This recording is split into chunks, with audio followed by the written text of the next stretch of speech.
Welcome back to Without a Doubt, the podcast where we celebrate living life authentically and organically as ourselves. We're the ones who believe in creating our own paths and living our truths out loud. Join in on an honest and open conversation about self-discovery and growth.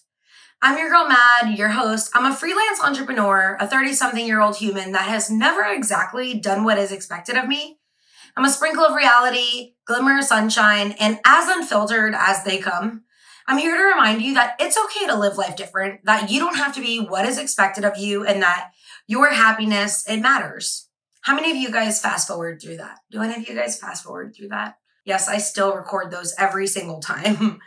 I can't believe it's already April. It is tax season, or you've probably already done your taxes, and I haven't, and I still don't understand why we have a fucking tax season. Am I the only one that really thinks that's bullshit? I really need to do my taxes, but being a small business owner, taxes are a pain in the ass, and I used to actually have someone who helped me with these, but I was paying a lot of money and not really happy with that. She wasn't getting me a lot of deductions, so I do them myself now because I'm a frugal franny. And let's really talk about why I'm here on this episode and what I actually want to talk about. And it's more so about no-spend ways to indulge in self-care. I also managed to go into my little bag of tricks, and I learned that this is actually a very well-researched niche.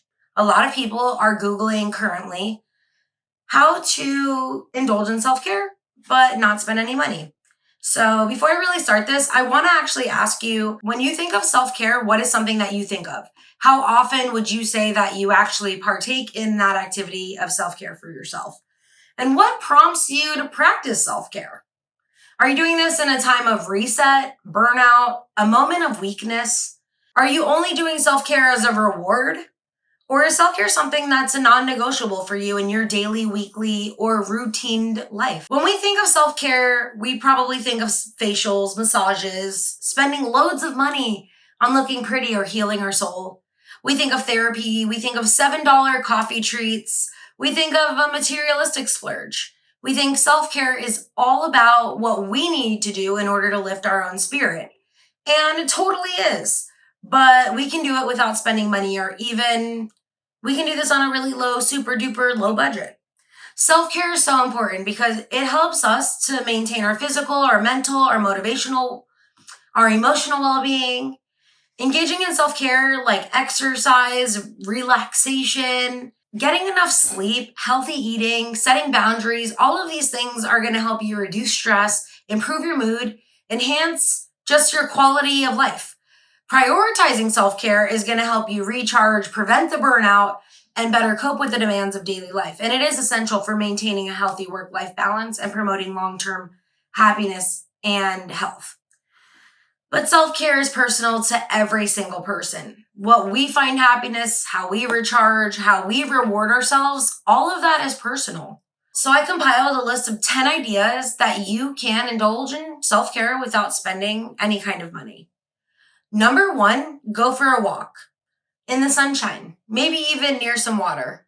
Sunshine helps with vitamin D production. As soon as you get in the sunshine, your vitamin D is promoting any kind of production, and it'll help you with regulating sleep cycles, bone production, just overall health. Did you also know that water even has been studied to help with relaxation? I read an article from realsimple.com, and it says, quote, living near water, whether it's the ocean or a small lake in your backyard, isn't just nice scenery. Studies show there are many health benefits. A psychiatrist and founder of Saranga Comprehensive Psychiatry of North Carolina says it can lower blood pressure, decrease stress, bring on relaxation, improve creativity, and bring about a general sense of happiness. I believe that people like being around water because it reminds them of the color blue, which represents relaxation, tranquility, and calmness. This article is noted below in my show notes. So water, sunshine, let's all do it. Number 2, reading. I've mentioned that I enjoy reading. I mentioned this is my type of relaxation, but I believe this is self-care. Before you get your panties in a bunch about how expensive books are, I am very well aware. You can go to the library, though, and get yourself a library card and rent out a book or even rent out an audiobook. You can borrow a book from a friend or just go thrift them. That is what I do. I thrift every single one of my books or garage sale them. There's even these little free libraries. People have them in your neighborhoods. Go for an adventure, go for a walk. And I enjoy reading. I really think it's like how I can get some downtime for me, fall into my book, get into my own imagination. And I like the physical book. I'm a physical book girl, not a Kindle girl. You do you though, whatever you like. Number 3, I think we all should be getting a little crafty. You really don't need a lot to get crafty. I'm sure you have some sort of paper sitting around. Grab a marker and get to doodling. Go for a walk, grab some leaves and maybe tape them down into a journal. Make a nature journal. I promise you that getting crafty doesn't have to cost you much. And you can even check Facebook Marketplace. People are always giving away lots of crafts. Literally like craft lots, entire bins of crafts. I pick them up all the time. Fun fact about me, the craft girl over here. I also learned on Reddit during my research for this podcast that you can print out free coloring book pages. Duh, everything's on Google. Print it out, and I'm sure you've got some markers or something, and you can color and doodle. Number 4, let's talk about yoga, working out, all of these things. I know a lot of people think you need a gym membership, you need classes, but you don't need the classes. You just need YouTube. If you're not creative and you can't figure out what to do in your workouts, go to YouTube. YouTube is the king. Better yet, I should say the queen, because who rules the world once again, girls? They have all the things on YouTube. People have free classes on YouTube. Go check that shit out. Find someone you like on the YouTube yoga world. Do it. I promise you, there are people with free workouts. Use the resources that are free. You can do it. 5, I really recommend volunteering. And I would say probably at the animal shelter. I wouldn't recommend the homeless shelter unless you kind of can brush that shit off. I did that for a while. I did love volunteering, by the way. I have done that. And I have a story on another podcast about my homeless lady friend who wanted a hug from me because I couldn't give her a puppy. But I definitely would think that going to the animal shelter is going to give you some little love and cuddles. I have a dog and I love animals and I think animals really do heal the soul. But there are programs where you can go and walk dogs and you can buddy up for the day. Free cuddles and kisses should make you feel better. And cuddling with a dog or a cat actually leads to the release of happiness. That happiness hormone, yes it is, oxytocin. It releases it in the animals and in us. So go cuddle an animal that's free and it's going to give an animal some love and self-care as well. Number 6, turn your fucking phone off. Go get off your fucking phone. Stop scrolling. Get off TikTok. Get off Instagram. Get off social media. Go listen to my podcast about loosening the grip of social media if you struggle with this, by the way. Scrolling is not self-care. Sitting on your phone for hours, falling into a rabbit hole is not self-care. Sorry. It's doom scrolling, period. And there's nothing worth scrolling for hours for. That's it. Just get off your phone. Maybe that should have been number 1. Self-care. Get off your phone. Number 7, Reddit also dropped this fun idea.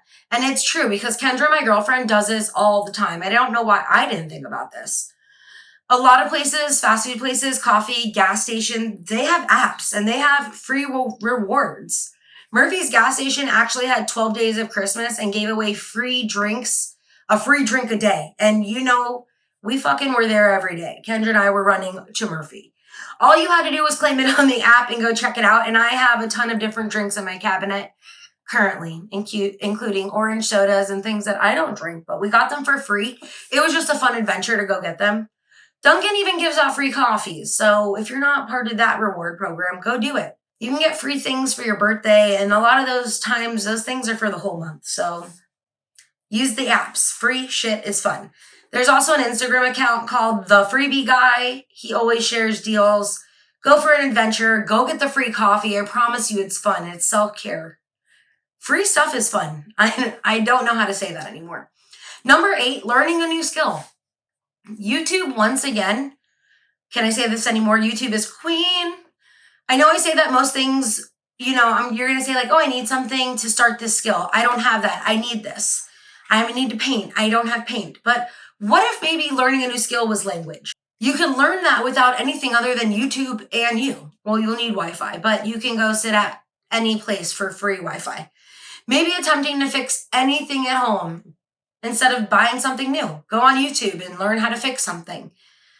But this could also result in spending a couple dollars, so don't come back at me because that might not be free. There's even alternative programs and apps online where you could learn free things, free programs, free master classes. Reddit also, someone there suggested Coursera.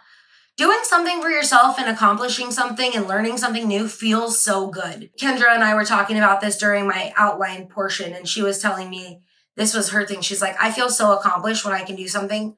She recently reinstalled her dishwasher, and she's been learning how to do a lot of these things as a homeowner. It's really hard and it's expensive, but she is like queen of learning things by herself. And when she learns how to do things, like, man, it's so cool watching us learn new things, like how to fix dishwashers and garbage disposals. I really need to say Kendra because I just sit around and clap around and pass things to her. I'm not really into that stuff. Number 9, I'm going to say let's get into gardening. That is my kind of stuff. Get out into the sunshine, replant a new plant, tend to a plant that has some dead leaves, propagate a plant that's got too much access to growth. You can buy seeds for really cheap, or better yet, let me tell you about a free hack for seeds. Oh, you can plant a strawberry. Peppers have seeds that you can dry out. Celery stalks, you can literally plant. Romaine heads. All of these regrow from veggies that you buy at the store and you probably toss because you don't use. Last week, I harvested so much sage from my mom's house. She had a garden. She bought herbs from the nursery for like $2, and she's been growing them in cinder blocks, not even in pots. And the sage just overtook the garden, and I was like, can I just cut it down and let's harvest it? I can make some smudge bundles. So we did. We harvested it, and I dried it out for the last like 5 days, and it cost me nothing to cut it down. I had hemp rope at home, and I made my own sage bundles. I could sell these if I wanted. I could make some money off of the sage, but it was like self-care. I love to make things. It was crafty and it was super relaxing. Gardening, just, it's one of those things. And number 10, seriously, some good company. We all have a friend or maybe even a few friends that maybe feel like a big hug. That is what a friend should feel like. Those are the friends in the company that we need in order to refill and leave our cups overrunneth. You can invite a friend over for a plant swap, make a cheap meal, bake, craft together, shit talk. Just make some tea or coffee together from stuff that you already have at home. Just listen to music and dance, hula hoop, or just fucking chill. Watch TV together. Find the good vibe tribe and keep that tribe close. We all need that, whether it's one person or a group. Shout out to those people in my world who schedule me in for coffee dates, show up for the plans, and make me feel like human again. We all have those groups, and if you don't, reach out to me because you know what? You never know. Maybe you can be mine, or maybe I can connect you to someone I think you could really connect with. At the end of the day, how we feel better and how we lift our own spirits doesn't have to put us into debt. It doesn't have to eat up a lot of time, and it doesn't even have to be out of the ordinary. What we do day after day in order to keep our energy and spirits up is truly what matters. Self-care is important. Go get your nails done, spend your money at the salon, lash it up, do a hair mask, do those girly things. I don't know why I named all girly things, but whatever you got to do, that's self-care. But the ones that cost the least and are free are just as much self-care as the one that costs a lot of money. You matter. Your energy isn't meant to be constantly drained. You have a life to live. And if you have kids, you have a life to live plus more. And you have to show up in order to show these kids how much this world has to offer. Do what you need to do to feel and be human. But don't you forget that you are without a doubt a badass. Thanks for listening in to episode number 32. I can't believe we're halfway through this season. I am so grateful you're here. If you haven't already rated this podcast, I am on Spotify, Apple. Give me a 5-star rating. Hook your girl up. Write something nice if you can. And I'm also on YouTube at Without a Doubt the Podcast. You can find me at itsyourgirlmad@gmail.com if you want to shoot me an email. I'm always here to hang out, talk, and chat. And I can't wait to hang out with you next week. Have a great week, and don't you forget it. XOXO, your girl Mad.